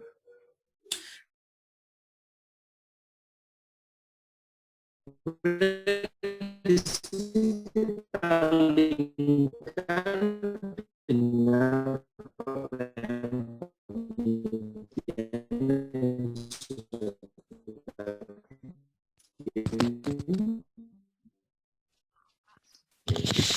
Pak, suaranya nggak jelas. Suaranya Pak Suri ya. Halo, cek 1 2. Sudah, Pak. Ya, Pak. Sudah, Pak. Oke, baik-baik ya, mohon maaf ya. Memang kalau online itu seperti ini ya. Lebih enak ketemu langsung sebetulnya ya. Oke, baik. Nah, ini contohnya seperti ini ya, di summary, di discussion itu seperti ini ya. Di scoping review ini kita mengidentifikasi ada 88 nih ya artikel ya yang ngomongin terkait dengan diseminasi dan implementasi ya. Penelitian terkait dengan demensia care ya, pelayanan pada pasien dengan demensia tahun 98 sampai dengan 2015. Hasil yang kita dapatkan ya itu ngomongin terkait dengan misalnya seperti ini ya, limited number of study dan sebagainya. Kemudian kita dapatkan adalah training dan education yang profesional seperti apa ya, jadi pelatihannya sama pendidikannya seperti apa, kemudian stakeholder and relationship, jadi kaitan antar stakeholder ya, jadi kaitan antar pemangku kebijakan dan sebagainya terkait dengan perawatan pada pasien dengan lansia. evaluasi iteratif strategi dan sebagainya untuk introduce dan promote change in practice, ya. Jadi mengenalkan dan mempromosikan perubahan dalam praktek, ya, dan sebagainya di sini. Nah, itu di istilahnya itu disampaikan gitu ya. Jadi ngomongin apa saja sih sebetulnya dari 88 artikel yang dimasukkan di intusi di artikel ini. Pak, ini kan 88, Pak. Kalau misalnya itu kebanyakan Pak, kalau saya sih Pak, kalau misalnya dari 88 ini tidak saya kaji semuanya, saya hanya membahasnya dari 10 saja Pak, gitu. Bisa apa enggak? Sekali lagi mainnya adalah di kejujuran, ya. Jadi kalau misalnya ternyata dari artikel yang ada itu ada 88, ya 88 itu memang yang dibahas, gitu. Kalau misalnya keterbatasan, misalnya Pak, kita kan masih belajar Pak, oke, mungkin bisa dikurangi. Misalnya di sini time frame-nya ya, kenapa ini kok panjang banget? Bisa jadi karena waktunya panjang. 98 sampai dengan 2015 gitu. Kalau misalnya ternyata kita membatasi dari 2010 sampai dengan 2015 hanya 5 tahun, mungkin tidak sebanyak ini. Nah, seperti itu. Jadi itu jujurnya di situ. Jujurnya adalah di situ. Jadi jujurnya itu kita benar-benar melakukan pencarian, tapi tahunnya memang nggak panjang sehingga hasilnya juga nggak banyak seperti itu. Jadi tapi kita jujur gitu loh. Jadi bukan berarti 98 sampai 2015 ada 88, tapi kemudian kita tuliskan cuma 25 dan sebagainya, gitu. Itu tidak bisa. Limitation juga termasuk di bagian daripada yang di sini, ya.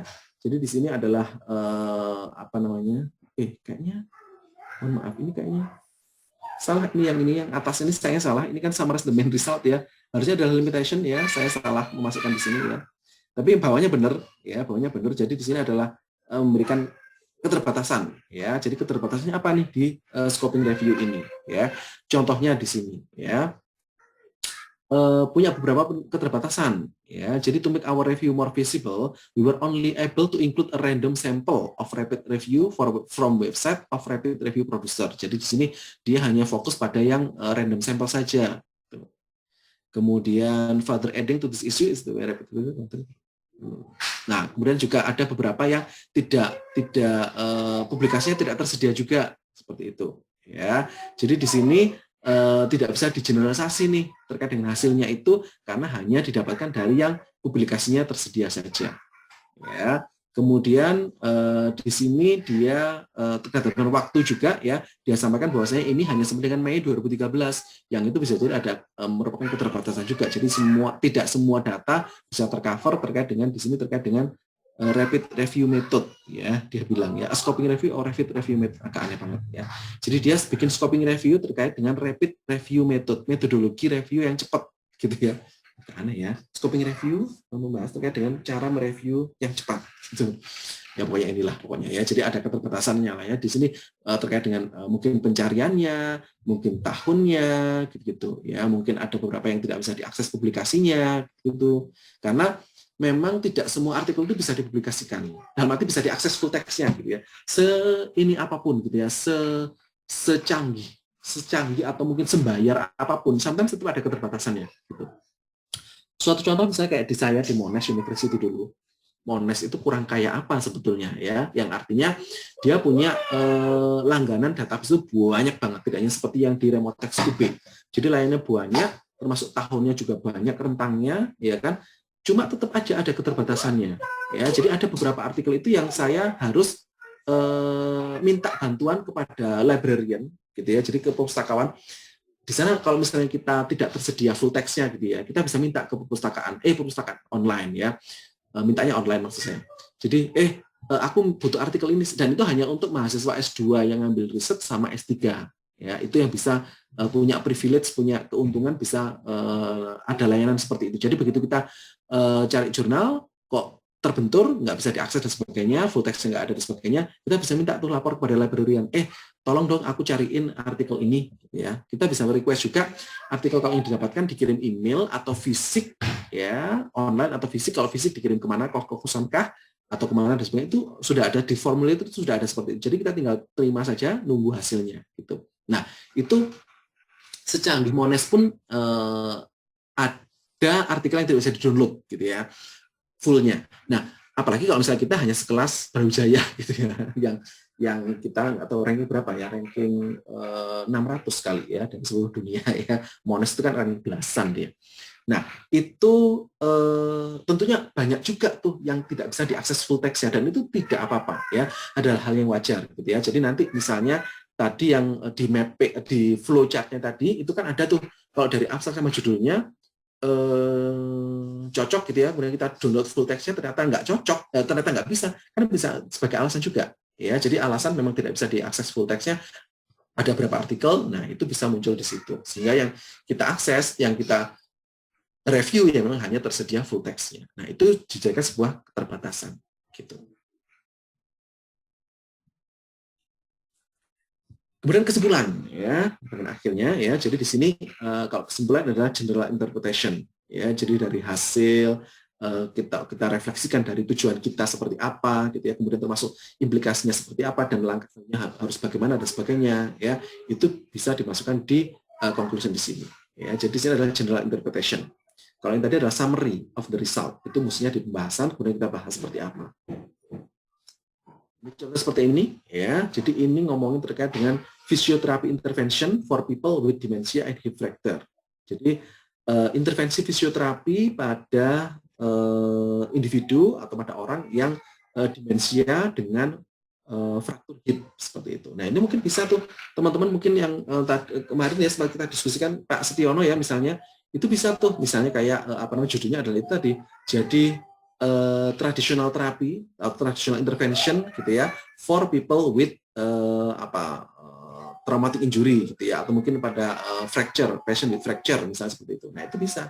Jadi scoping review-nya seperti itu. Jadi bagaimana tuh gambarannya ya, gambarnya. Kesimpulannya seperti ini. Kalau kita lihat kesimpulannya. The lack of evidence to support physiotherapy intervention for this population appear to pose a challenge to physiotherapists. Yang artinya di sini munculnya adalah begini. Ternyata nggak banyak tuh, ya, nggak banyak intervensi fisioterapi yang dilakukan pada pasien dengan ini, sehingga merupakan tantangan bagi seorang fisioterapis, gitu. Tujuan dari scoping review ini kan mengidentifikasi gaps, identify the gaps. Jadi literatur seperti apa, kemudian kira-kira future systematic review seperti apa. Gitu. Jadi yang ini kan scoping review adalah sekali lagi mapping. Gitu ya. Jadi mapping itu melihat gap-nya gitu ya. Jadi dari literatur itu kemudian kira-kira kalau mau bikin systematic review seperti apa. However, ya ternyata tapi gitu ya, karena sumber-sumber yang ada itu terbatas gitu ya, lack of evidence ya, kemungkinan nih disarankan bagi dia bilangnya adalah kalau systematic review kayaknya nggak mungkin gitu ya. Karena apa? Cuma sedikit gitu ya bukti-bukti atau artikel-artikel yang membahas tentang ini. Jadi kalau bikin systematic review kayaknya agak susah. Dia bahasanya seperti itu kalau mudahnya. This advocate high quality research being needed ya. Jadi to determine what physiotherapy technique may be of benefit for this population and to help guide physiotherapists and how deliver this. Yang artinya di sini begini. Jadi di sini diharapkan nih memang nanti akan ada banyak penelitian-penelitian yang lebih berkualitas gitu ya. Jadi diharapkan memang ada banyak penelitian tuh terkait bagaimana fisioterapi tekniknya ini pada pasien-pasien dengan yang demensia plus hip fracture ini. Gitu. Jadi harapannya nanti bisa sebagai arahan tuh kalau sudah banyak penelitian nanti bisa dijadikan sebagai arahan atau pedoman bagi seorang fisioterapis bagaimana melakukan fisioterapi pada pasien dengan demensia dan hip fracture. Jadi dia ada interpretasi secara keseluruhan di mana ternyata nggak banyak gitu ya penelitian yang ada. Jadi ini kalau misalnya tadi awalnya ingin melihat gap dan sebagai saran untuk systematic review kayaknya nggak bisa juga systematic review karena ternyata nggak banyak artikel yang didapatkan. Sehingga sarannya apa? Banyaklah muncul penelitian. Harapannya nanti akan ada banyak muncul penelitian yang bahas terkait dengan intervensi fisioterapi ini sehingga nanti bisa dijadikan sebagai petunjuk bagi seorang fisioterapis melakukan terapi fisioterapi pada pasien dengan demensia sama hip fracture. Banding ini di template-nya itu biasanya ada ya. Jadi kita harus menyampaikan funding kita seperti apa gitu. Nah, kalau misalnya kita nggak ada funding support-nya, disampaikan memang funding support-nya nggak ada gitu. Tapi kalau ada, kita harus menyampaikan ya. Jadi penelitian ini, scoping review ini dapat dari mana gitu ya. Pak, ini dapatnya dari orang tua, Pak. Kalau itu nggak usah disebutkan ya kan saya kuliah dibayarin orang tua gitu ya. Jadi kalau misalnya kuliah ini tugas ini ya saya dibayarin orang tua, Pak.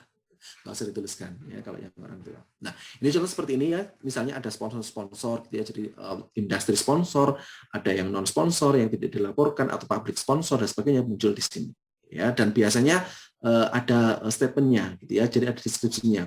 The study was funded by jadi dibiayai oleh Alliance for Health Policy bla bla bla bla bla, bisa oleh WHO ya, Jenewa ya, kemudian support dari Norwegia dan sebagainya gitu-gitu ya, itu disampaikan ya. Karena sekali lagi, loh Pak, kok banyak gitu sih Pak, memang mereka mengasih uang Pak untuk scoping review dan sebagainya. Iya ya, jadi banyak penelitian, banyak funding available sebetulnya ya terkait dengan penelitian, tapi biasanya sih tidak untuk yang mahasiswa gitu ya. Jadi biasanya kalau ngikutnya adalah ngikut dosennya seperti itu. Kalau misalnya dosennya dapat hibah penelitian gitu ya, kayak gitu. Tapi biasanya kalau di Indonesia, versi Indonesia, penelitian-penelitian yang dapat hibah itu penelitian-penelitian yang bukan review kebanyakan. Ya, bukan review. Jadi penelitian yang eksperimental kayak gitu, yang biasanya didanai adalah kayak gitu.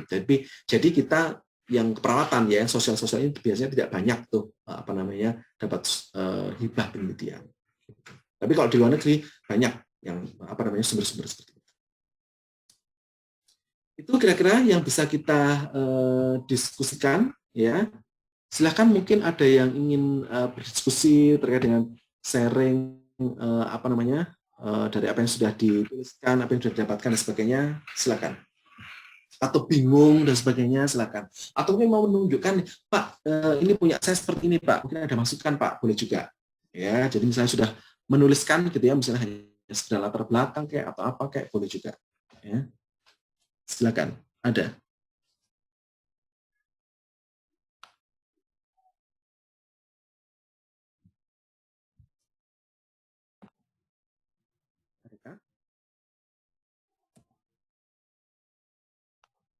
Adem ayam ini harapan saya nanti sesuai dengan yang ini loh ya, tugasnya berbeda sesuai dengan yang diharapkan. Jangan begitu adem ayam terus ternyata tugasnya iya sudah bikin literatur review, bikinnya adalah scoping review gitu ya. Ada, silakan kalau mau yang ingin diskusi. Mohon izin bertanya, Pak. Ya, silakan Mbak Nuraini. Oke. Terima kasih atas kesempatannya. Saya ingin menanyakan, Pak, kemarin kan kita sudah mendapatkan tugas literatur review, cuman kan seperti yang sudah disampaikan Pak Sur, kan masih banyak sekali yang belum sesuai dengan apa yang sesuai dengan tujuan tugasnya. Nah, dari saya gini Pak, yang kemarin sudah kita buat itu harusnya bagaimana caranya kita untuk memperbaiki biar sesuai dengan tujuan yang diminta begitu Pak. Karena kan masih banyak dari kita mungkin sedikit banyak bingung antara literatur review dengan scoping review begitu Pak. Terima kasih Pak Sur. Ya, oke. Lebih mudah mungkin kita lihat kali ya. Oke, kita lihat ya. UTS ya. Oke. Ini kelas A apa kelas B yang ini? Kelas A, Pak. Kelas A ya. Oke, baik.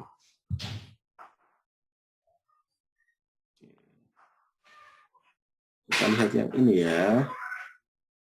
Salah satu. Ya, kita lihat sampel gitu ya. Lihat sampel.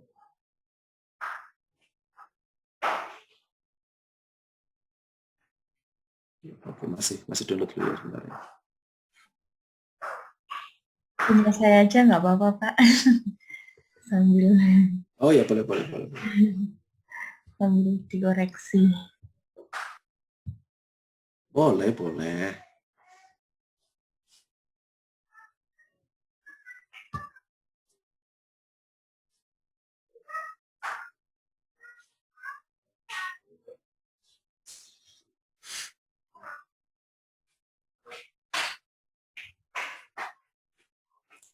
Ini Mbak Nuraini tingkat keberhasilan pelaksanaan code blue di rumah sakit ya, literatur review. Oke. Kalau kita lihat di sini ya, abstrak ya, latar belakang, kemudian ada tujuan, ada metode, pakai Prisma, kemudian hasilnya, kemudian ada kesimpulannya. Oke. Kalau kita lihat nih, sekilas dari outline-nya, kira-kira memenuhi dari, oke, kalau kita lihat seperti ini ya, sebentar. Kita lihat dari outline ya, kita lihat dari tugasnya gitu ya, juknis. Nah, di juknis di sini ya, di juknis di sini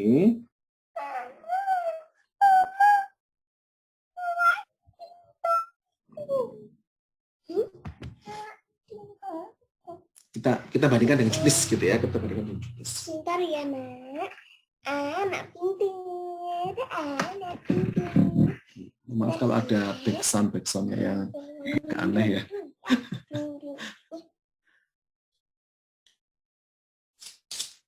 Mama potong dulu ya. Ding. Ya, oke. Kalau ini sebetulnya ya, sekali lagi saya kemarin memang melihat sampelnya untuk yang kelas A banyak yang bukan literatur review, tapi bikinnya adalah yang systematic review gitu ya. Jangan kena lurus saya ya. Coba kita lihat ya. Ya, itu Sebentar. anak yang pintar. Dan juga kamu ngasih garis. Kalau kita lihat di sini ya, untuk UTS adalah bikin traditional review, di mana isinya ya kita lihat di sini ada pendahuluan, ya, kemudian ada pembahasan, ada penutup. Ini saja. Ya, yang artinya agak aneh kalau melihat dari strukturnya, ya agak aneh begitu ada metodologi di situ, ya ada metode di sini, ya ada prisma di sini, ada tahun di sini, ada database yang digunakan di sini, agak aneh, ya karena di sini kalau kita lihat di sini hanya cukup di sini pendahuluan, isinya apa, langsung pembahasan, isinya apa, dan bisa dilihat dari kronologis, tematis, metodologis, atau teoritis, gitu, ya. Oke, kita lihat kembali yang di punya Mbak Nuraini, ya. Ding. Saya nggak membaca konten ya, hanya membaca outline-nya saja. Iya, Pak. Kemudian di sini latar belakang, ding, oke, ya. Kemudian harusnya di akhir ini ada tujuan, oke, ada tujuan di sini, ya, ding. Nah, di sini metodologi harusnya nggak ada. Harusnya nggak ada, karena namanya sekali lagi adalah traditional review. Yes, jadi pendahuluan langsung pembahasan di sini. Kita tidak ingin tahu, ya. Kita tidak ingin tahu tuh Mbak Nuraini membahasnya, mendapatkan artikel itu dengan cara seperti apa, gitu. Ini adalah traditional review, ya. Dan sebenarnya sudah saya, kalau misalnya kita lihat ya, yang di ini, yang di, jadi begini maksud saya, apa namanya? Jadi kalau misalnya kita lihat sebetulnya nih ya di contoh-contoh sebelumnya ya itu sudah sebenarnya saya contohkan kok sudah. Jadi sebentar ya punya saya contoh review gitu ya, contoh review mana contoh review. Ding. Kau bisa nyalakin dindong. Nah ini contoh. Nah contoh review ini ya itu sebenarnya sudah ada tuh literatur review ya, ada scoping review ya.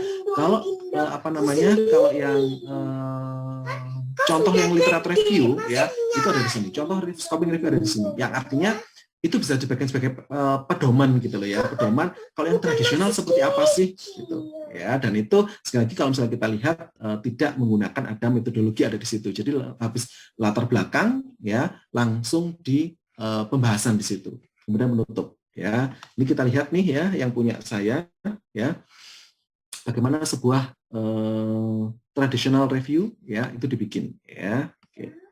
Ini ada abstrak ya, ada introduction. Abstraknya pun juga nggak ada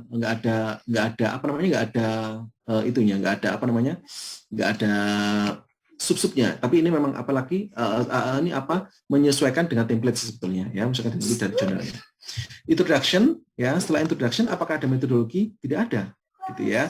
Introduction di sini by the end ada tujuannya apa, langsung isinya apa gitu ya. Jadi ya mohon maaf ya, jadi saya itu sempat bertanya-tanya sebetulnya begitu saya buka kemarin itu cek secara acak, ini sebetulnya cara saya menjelaskan yang tidak jelas atau mahasiswa yang tidak bisa menangkap apa yang saya jelaskan ya gitu. Karena kita sudah banyak loh membahas tentang ini gitu ya, bahas tipe bedanya apa. Ini mulai dari TM6 ya, mulai dari TM6 itu seperti apa, bahkan yang kalau misalnya ikut kemarin yang kuliah saya yang sebelumnya gitu ya, itu ada di sini gitu loh. Dan sudah saya kasih contoh juga gitu ya. Di Juknis pun juga sudah ada ini gitu ya. Jadi ini perasaan saya sudah clear seperti ini kok ya, bikinnya kok ya masih tidak sesuai dengan apa yang seharusnya gitu ya, seperti itu ya. Jadi nanti kalau misalnya seperti ini Mbak Nuraini, ini agak sedikit jumbuh ya, orang Jawa jumbuh, jadi agak sedikit mix ya. Jadi membedakan antara scoping review dengan literatur review yang mana gitu ya. Jadi sebetulnya kalau mau bikin literatur review yang tradisional cukup di sini latar belakang ya, mau dinamakan tujuan boleh ya, atau tujuan jadi satu di sini juga boleh, nggak pakai metodologi ya, nggak pakai metodologi. Ini bagan ini juga nggak ada, prismanya nggak ada, langsung pembahasan di sini. Gitu. Masa aku pakai warna Nah, pink? saya bilang kemarin, kalau misalnya mau bikinnya itu jadi satu, ya maksudnya itu sekalian gitu ya, sekali dayung dua terlampaui gitu ya. Yang artinya misalnya kayak tadi Mbak Nur Aini ini adalah topik bagaimana hasil code blue di rumah sakit gitu ya. Itu bisa dibikin tradisional, bisa dibikin sistematik. Kalau yang tradisional ya langsung pendahuluan, latar belakang, tujuannya apa langsung dibahas. Tapi kalau dibikin sebuah scoping review, latar belakang ada metodologi di situ, kemudian baru dibahas seperti itu. Nah, seperti itu. Jadi ini sebenarnya agak kalau saya sih begitu jadi Mbak Nur ini agak sulit saya scoping review, apa yang harus saya kumpulkan ya, karena yang sudah dikumpulkan adalah scoping review gitu seperti itu. Nah, saya kemarin itu bilang begini ya.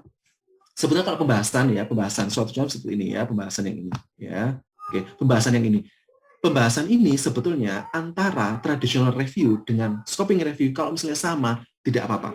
Dalam arti begini, karena asumsinya kan yang bikin di Mbak Nuraini kan, yang artinya tulisannya Mbak Nuraini gitu kan. Yang artinya Mbak Nuraini ngomongin tentang ini, code blue ini hasilnya ini di versi scoping review ya seperti ini, sama juga dong pembahasannya. Tapi kalau misalnya yang di scoping itu ada metodologinya, literatur review yang tradisional nggak ada metodologinya. Tapi bahasanya sama, nggak ada masalah gitu. Iya, Pak. Make sense nggak, Mbak? Iya. Yes. Kalau misalkan nantinya ini diperbaiki gitu Pak, yang literatur review dihapus metodenya tadi, kemudian kita jadikan kita masukkan ke scoping review-nya gitu, boleh Pak? Boleh saja Mbak. Jadi makanya saya bilang ya, boleh saja. Jadi makanya saya bilang di dua kelas ini ya, baik kelas A maupun kelas B, itu sebuah bahasan, sebuah topik gitu ya, itu mau dibikin review ala tradisional bisa, dibikin ala scoping juga bisa gitu. Mau dibikin ala sistematik juga bisa, asalkan ada registrasi sama creative official, tapi mungkin hasilnya mungkin bisa jadi beda gitu, seperti itu. Itu bisa banget ya, bisa banget. Iya. Baik Pak Sur, terima kasih. Ya, sama-sama.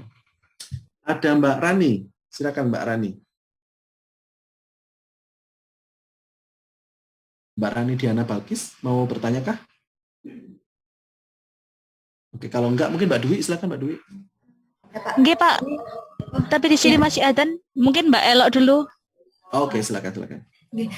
Pak, kemarin waktu pembuatan literatur review itu kami, mungkin saya Pak ya, mengalami kesulitan untuk di pembahasan terkait targetnya itu kan ada 2.000 sampai 2.500 kata. Nah itu sampai di 1.400 itu saya sudah kehabisan kata-kata gitu Pak untuk pembahasannya itu. Nah mungkin Pak Sur bisa memberikan masukan untuk kami bisa lebih banyak membahas bagaimana caranya biar tercapai gitu loh Pak.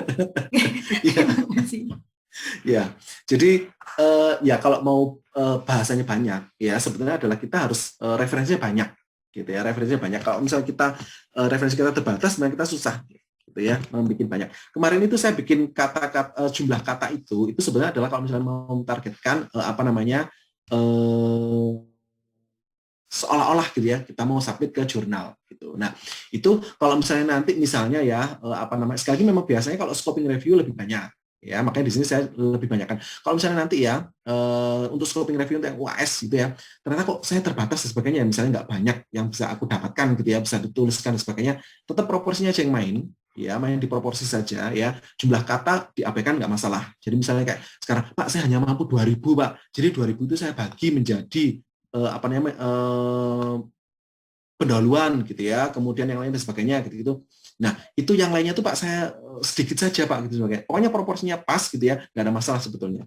Yang artinya kalau misalnya hanya maksimal mentoknya 2.000 gitu ya, nggak apa-apa sebetulnya. Ya nggak apa. Ini saya platform seperti ini, saya patok seperti ini. Jika seandainya nanti mau di submit itu biasanya tuh adalah seperti ini jumlah katanya. Tapi kalau misalnya susah gitu ya, agak berat dan sebagainya, yang lebih sedikit gitu ya. Tapi kalau misalnya Pak mencapainya seperti apa, ya referensi kita harus banyak gitu. Yang artinya kita harus banyak membaca, harus mendapatkan banyak artikel ya terkait dengan topik tersebut. Misalnya nggak selalu yang karena tadi yang ditanyakan oleh Mbak Dwi tadi, di pembahasan itu tidak harus hanya membahas gitu ya artikel yang masuk gitu. Tapi artikel yang sudah kita baca gitu ya, sudah kita baca fullnya, tapi kita eksekusikan. Nah itu bisa kita gunakan sebagai bahan pembahasan gitu.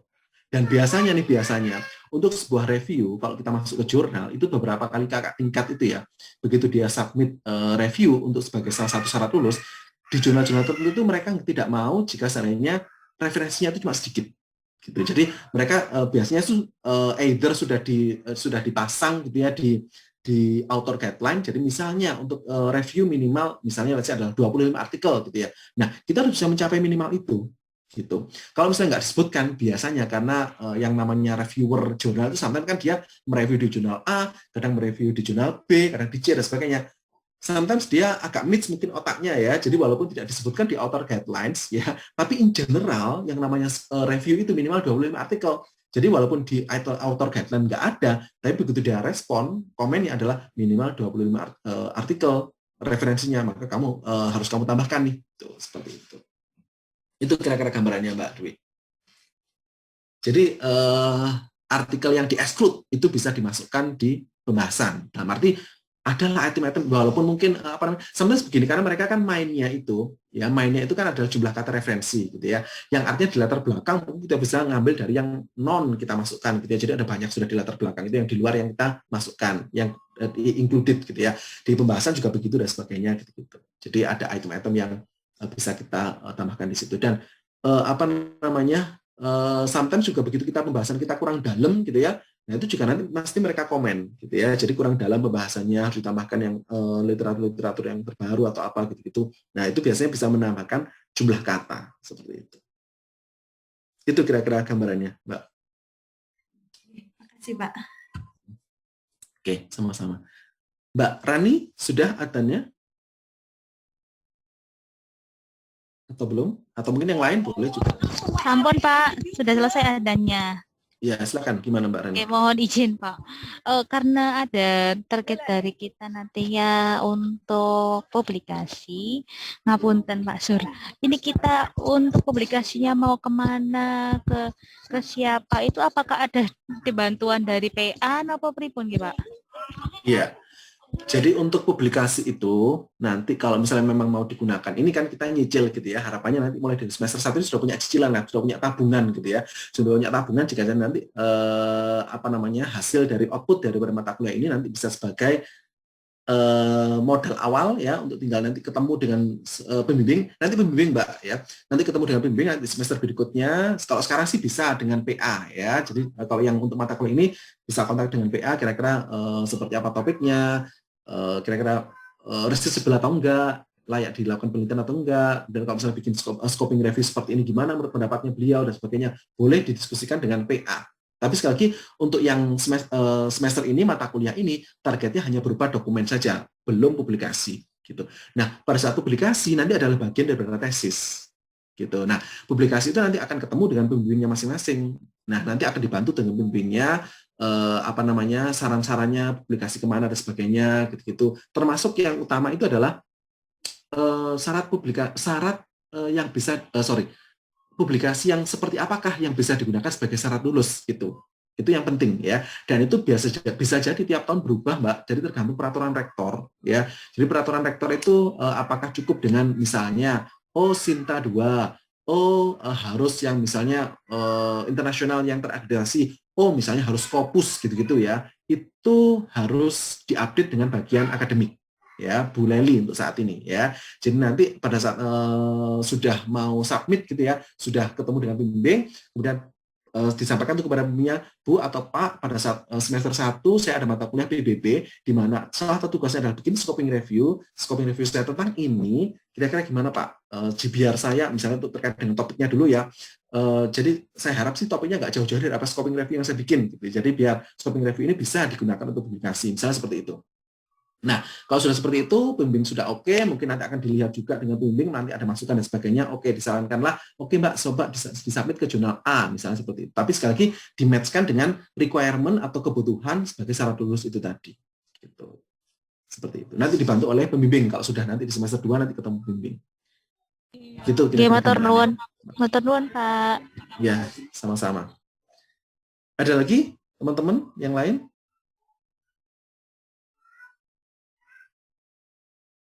Oke, sudah cukup ya? Oke, kalau sudah cukup bisa kita akhiri ya. Semoga bisa memberikan gambaran ya. Harapannya memang dalam waktu seminggu ke depan ya akan ada progres ya dari teman-teman semuanya. Jadi pada saat nanti kuliah ketemu dengan Bu Eno waktunya presentasi, ada something yang bisa dipresentasikan gitu. Enaknya sih kelas ini ya ada something-nya itu bisa juga yang dipresentasikan adalah yang hasil UTS gitu ya, karena hasil UTS kan sudah mirip dengan scoping review gitu ya, yang artinya Bu kalau seperti ini gimana Bu, misalnya seperti itu ya. Oke, seperti itu ya. Oke, yang jelas nanti acak ya, nggak tahu nanti Bu Eno modelnya seperti apa, tapi yang jelas tidak ada patokan khusus gitu ya. Misalnya salah satu yang volunteer menyampaikan presentasi dan sebagainya, bukan presentasi sih, lebih kepada menyampaikan hasil gitu loh ya. Jadi misalnya kayak tadi Mbak Nuraini menyampaikan hasilnya yang ditulis tadi, misalnya kira-kira menurut teman-teman seperti apa, menurut Bu Eno seperti apa, lebih kepada diskusi seperti itu. Gitu. Ya, oke. Baik, terima kasih dari saya bisa kita akhiri. Absensi akan saya bikin di Kapura ya untuk sebagai bukti kuliah saja bagi teman-teman yang memungkinkan on cam untuk bisa dinyalakan kameranya ya sebagai bukti saja kalau kita kuliah ya. Oke, baik, dari saya ada kurang lebihnya saya mohon maaf. Saya akhiri. Oh ya, sekali lagi untuk bahasa ya, bahasa jika seandainya mengumpulkan bahasa Inggris gitu ya nggak ada masalah gitu ya. Jadi sudah ready dalam bahasa Inggris nggak ada masalah. Ya, untuk yang nanti UAS-nya, karena nanti sepertinya di mata kuliah PBB saya sudah nggak ada jam lagi karena di minggu depan ini ada Bu Eno ya, minggu ke-14 Bu Eno, minggu ke-15 ada publikasi dengan Bu Dina, nanti saya langsung ketemu sama ada terkait dengan tugas UAS-nya. Gitu. Untuk tugas UAS tergantung kelasnya ya, kan PJMK-nya ada 2, jadi saya dan Bu Eno. Jadi nanti yang PJMK Bu Eno yang menilai Bu Eno, yang PJMK-nya saya adalah yang saya yang menilai. Saya nggak tahu saya kelas A apa kelas B, saya lupa ya. Pokoknya salah satu itu nanti saya mengoreksi. Oke, baik, terima kasih sekali lagi. Ada kurang lebihnya saya mohon maaf. Saya akhiri, selamat siang. Wassalamualaikum warahmatullahi wabarakatuh.